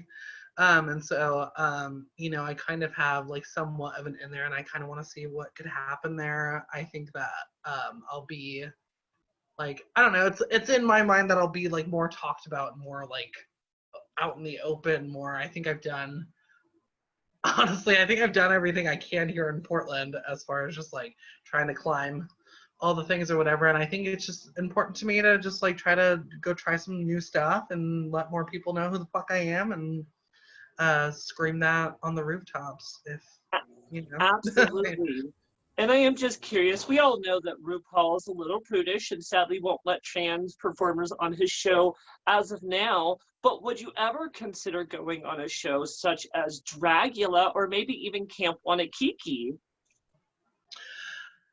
Yes and no. It's kind of like I'm so in love with everybody, and it's really hard for me to like be in like competition with people.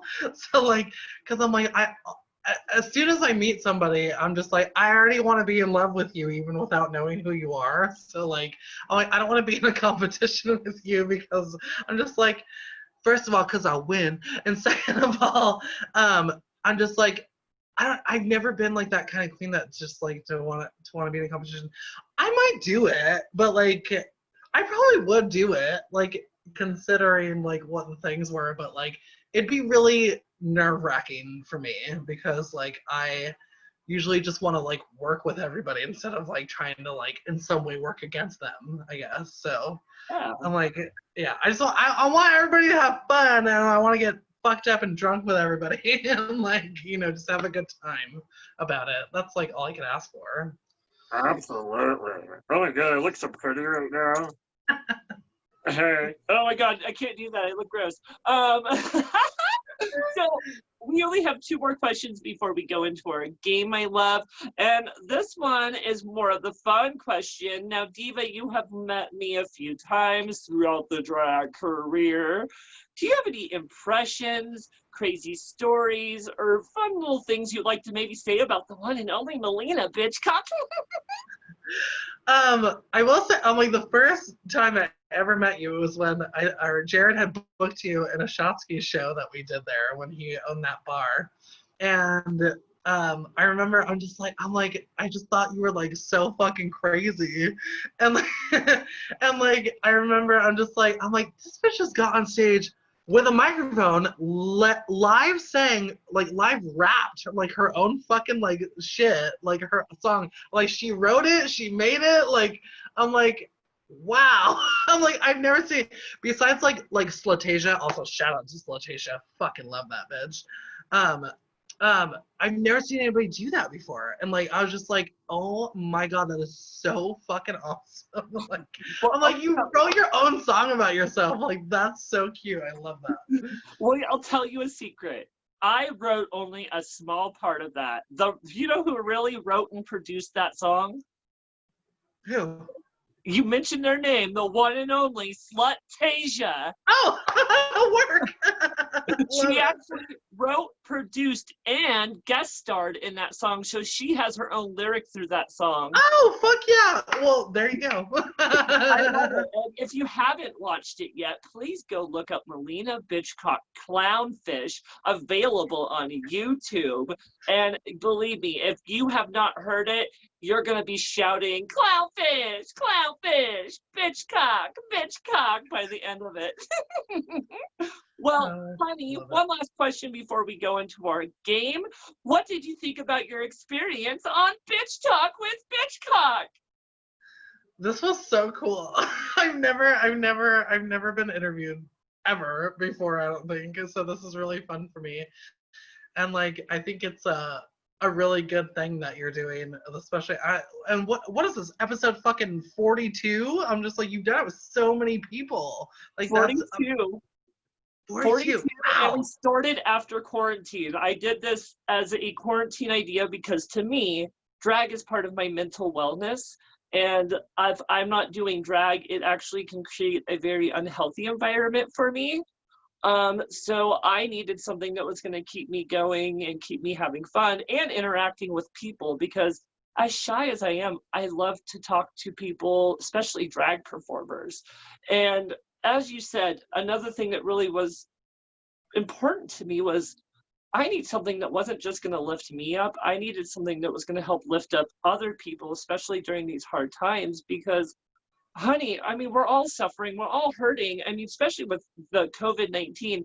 COVID-19 has hit people financially, emotionally, mentally, and there's still a lot of, I don't want to call them dumb, but inconsiderate people who aren't out there wearing masks, who are out there kind of just thinking that this is a hoax, which it's not. It's not a hoax. I'll call them dumb. Wear a fucking mask.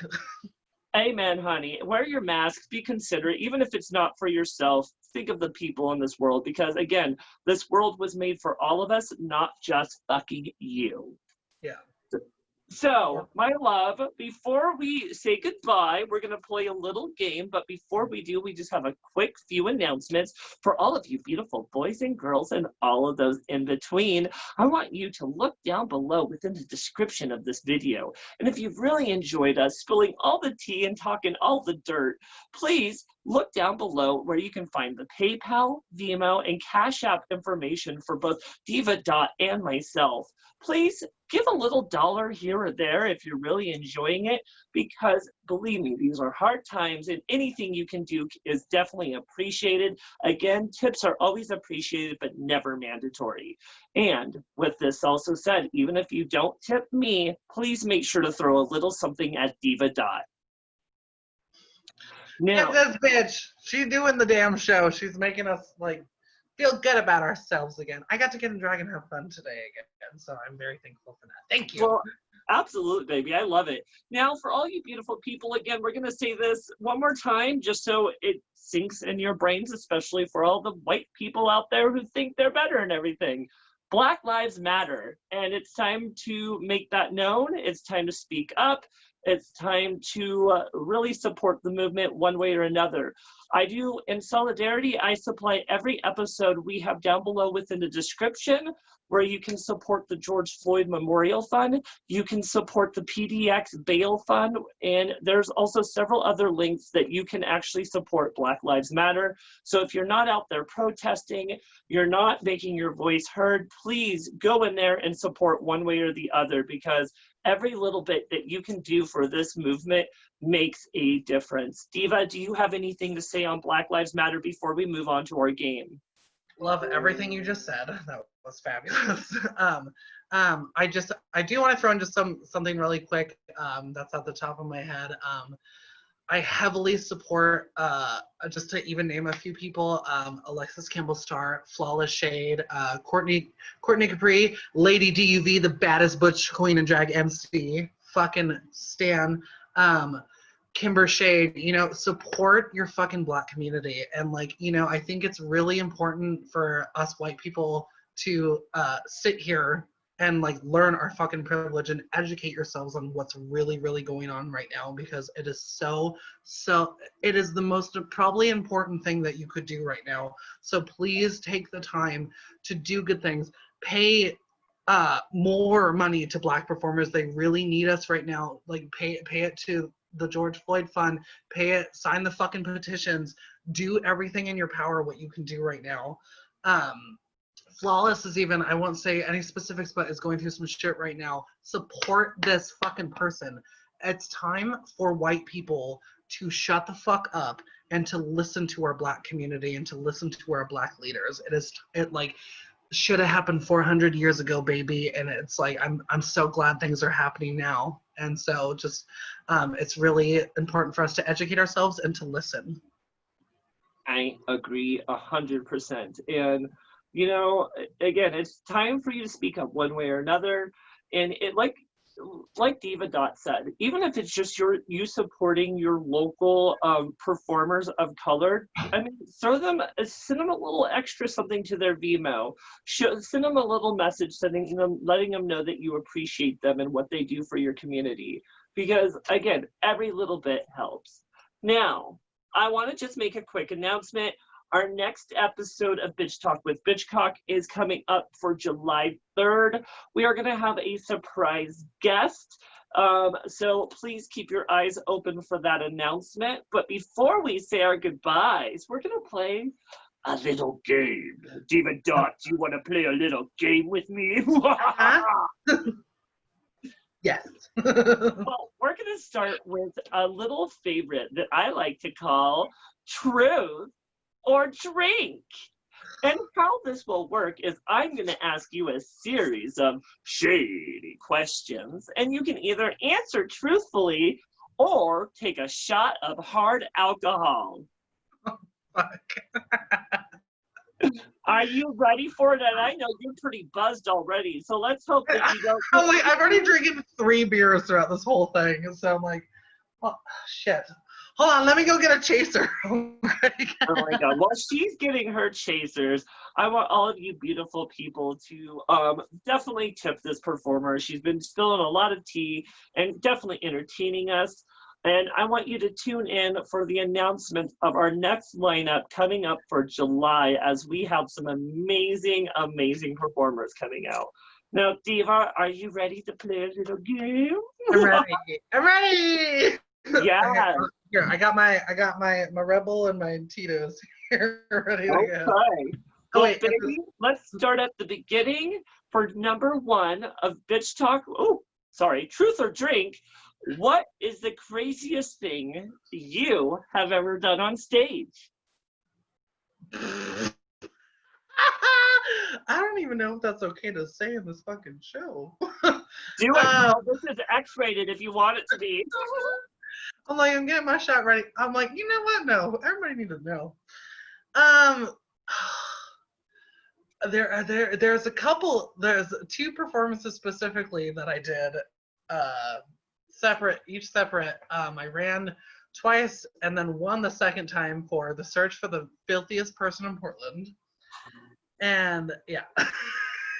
Oh my God! How did you win that? Long story short, there's a lot that goes into that. But yeah, I'm just oh, I ain't drinking shit. I'm gonna tell this one. Because a lot of people already saw it anyway. So I did this number. It was 2 songs that my just back to back that Patrick put back to back for me or whatever, and it was fabulous. It's by this Italian rapper named Miss Keta, and the whole thing is in Italian, and I have a gist of what it's about. However, I made it about hot dogs.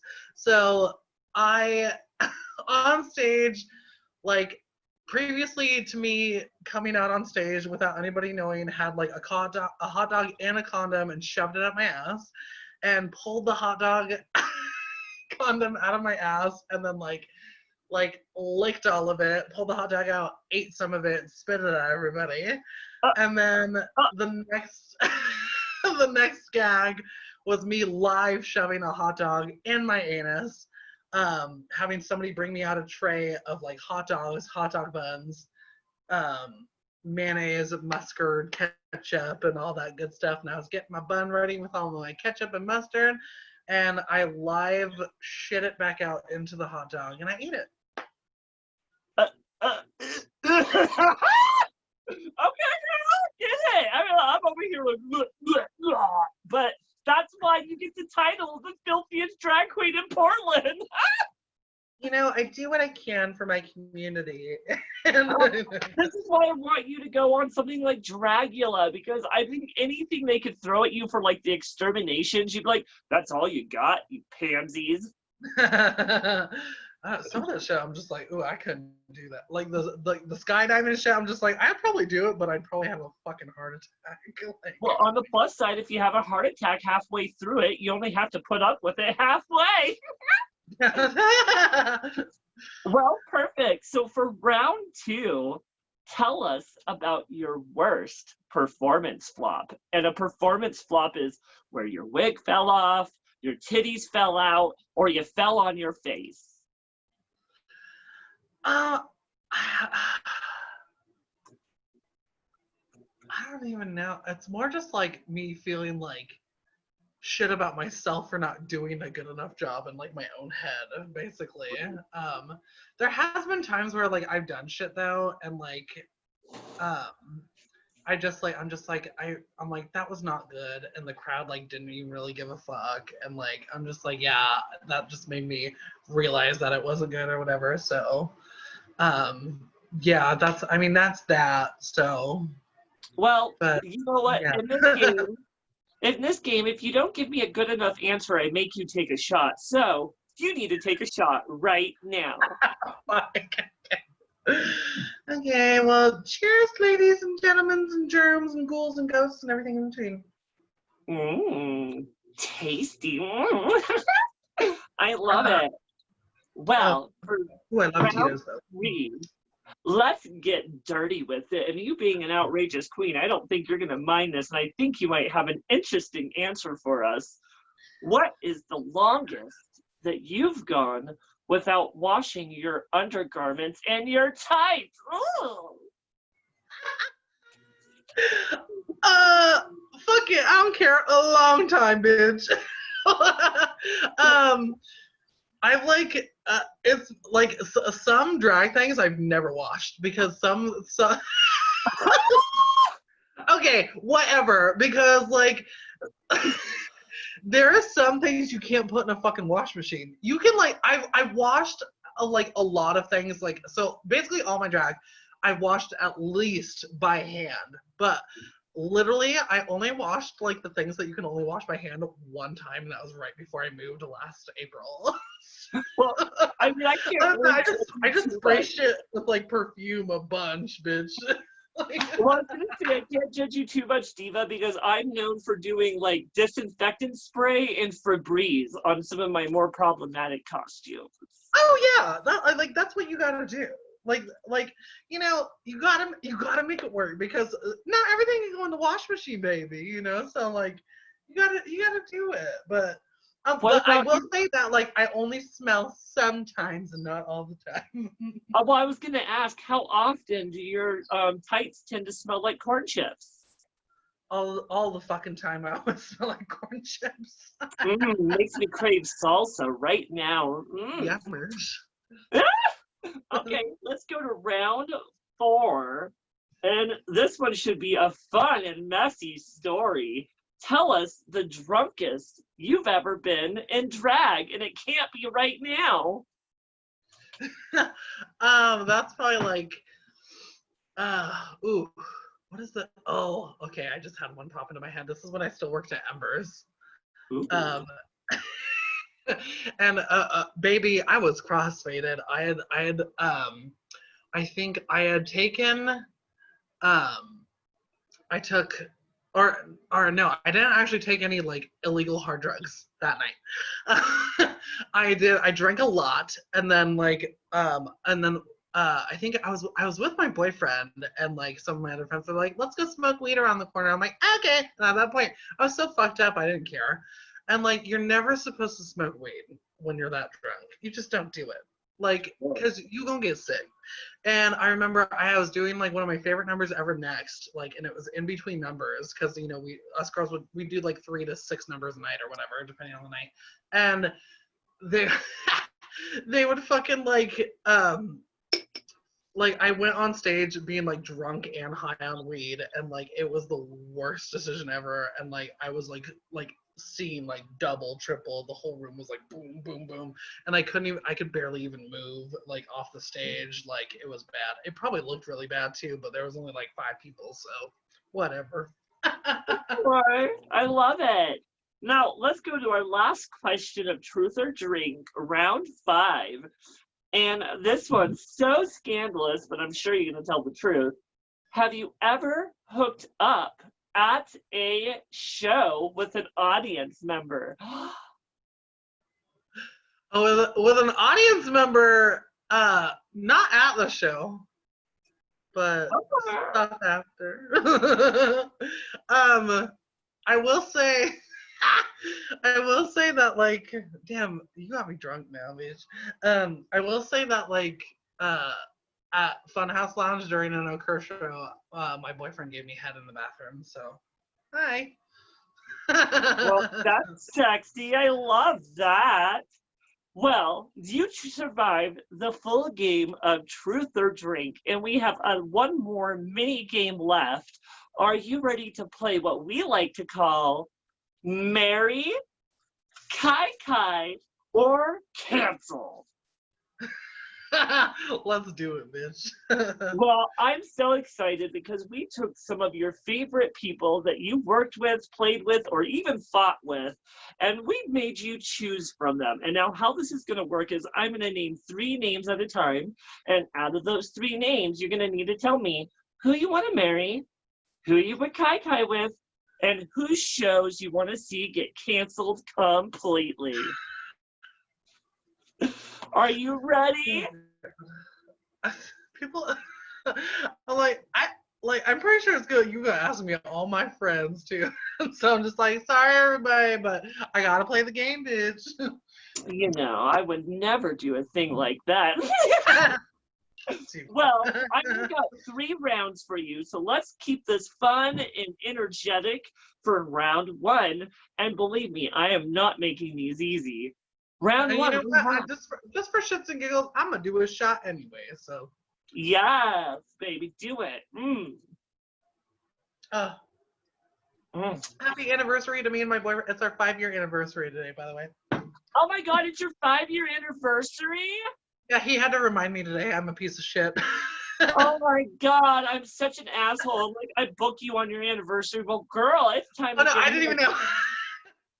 Oh my goodness. Well, happy anniversary to the one and only Diva Dott and her amazing partner, if you don't mind me. What's their name? Ash. Ash, and their amazing partner, Ash. Congratulations on 5 fucking fabulous years. Thank you.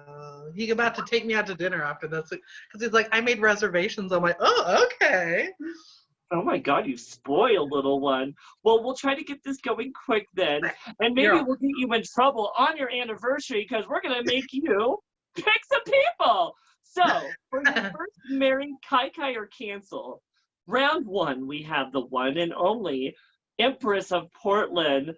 Last year, the one and only Kimberly Michelle Westwood, the queen of all the shade, flawless shade, and the angel upon demons, Angel Phoenix. Oh God.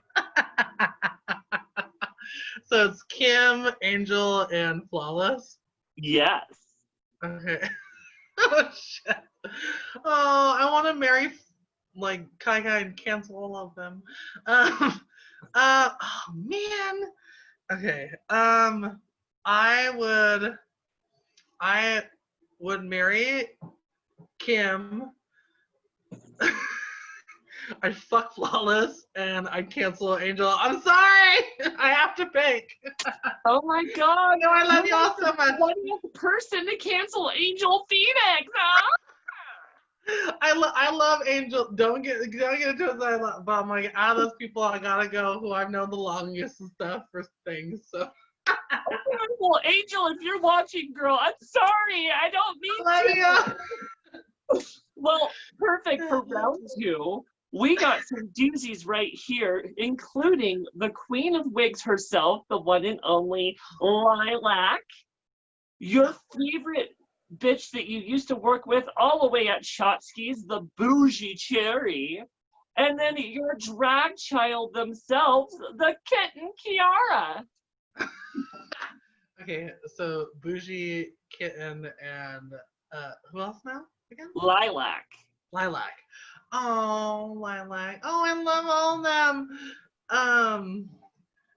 Oh, fuck. Okay, Bougie. Okay, Bougie, Carmen, and Lilac. Bougie, Carmen.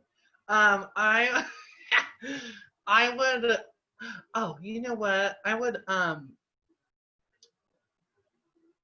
Bougie, Carmen, and Lilac. Oh my, this is really hard. Okay, I would marry Lilac. I feel Lilac would be a really good boyfriend to me, and that we would have like a very, very good time together. Because I've seen how they act with Kyle. I'm like, oh, you guys are just so in love. I'm like, oh, you would treat me right. So, and then I marry Lilac, and then I'd probably like I'd fuck Bougie, and then I'd kill my own daughter. There you go. Oh my goodness, call child services. I love it. Well, we have one last round, and then we're going to say our goodbyes. For your final round of Marry, Kai Kai, and Cancel, we have Valerie DeVille, Alice Phallus, and Touche Douche. Oh my God. No! Oh, fuck!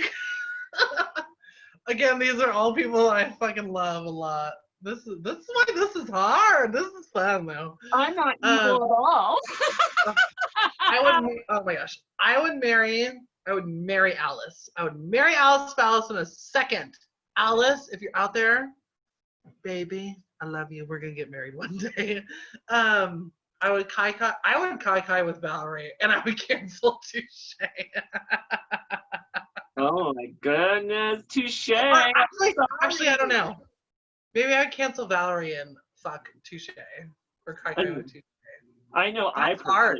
Fuck Touche. Okay, that's my final answer. Okay, I'll kill Valerie because she probably just expects it.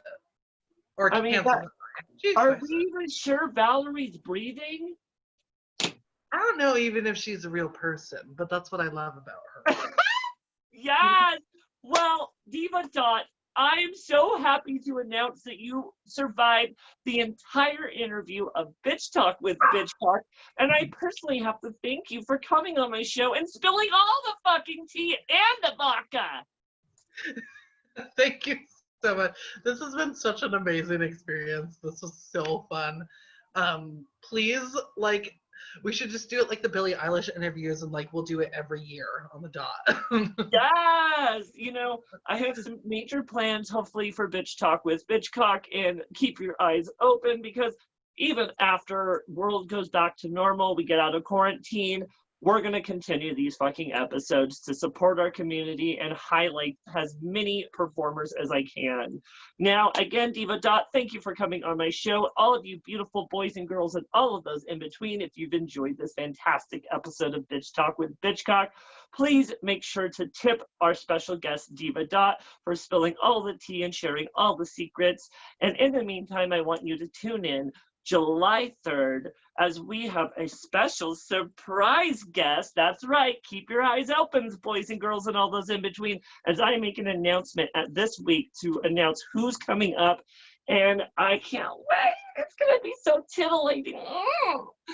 So I hope you all have fun, stay safe, and have a good week. And we will see you this Friday. And again, Diva, be safe and happy anniversary. Thank you. Also, happy Pride, happy everything, and Black Lives fucking matter, babies. Donate to the organization now. Absolutely. And again, all of you beautiful people, we love you. Mwah! And we hope you have a fantastic evening. And we're just going to end it on Black Lives Matter. Bye.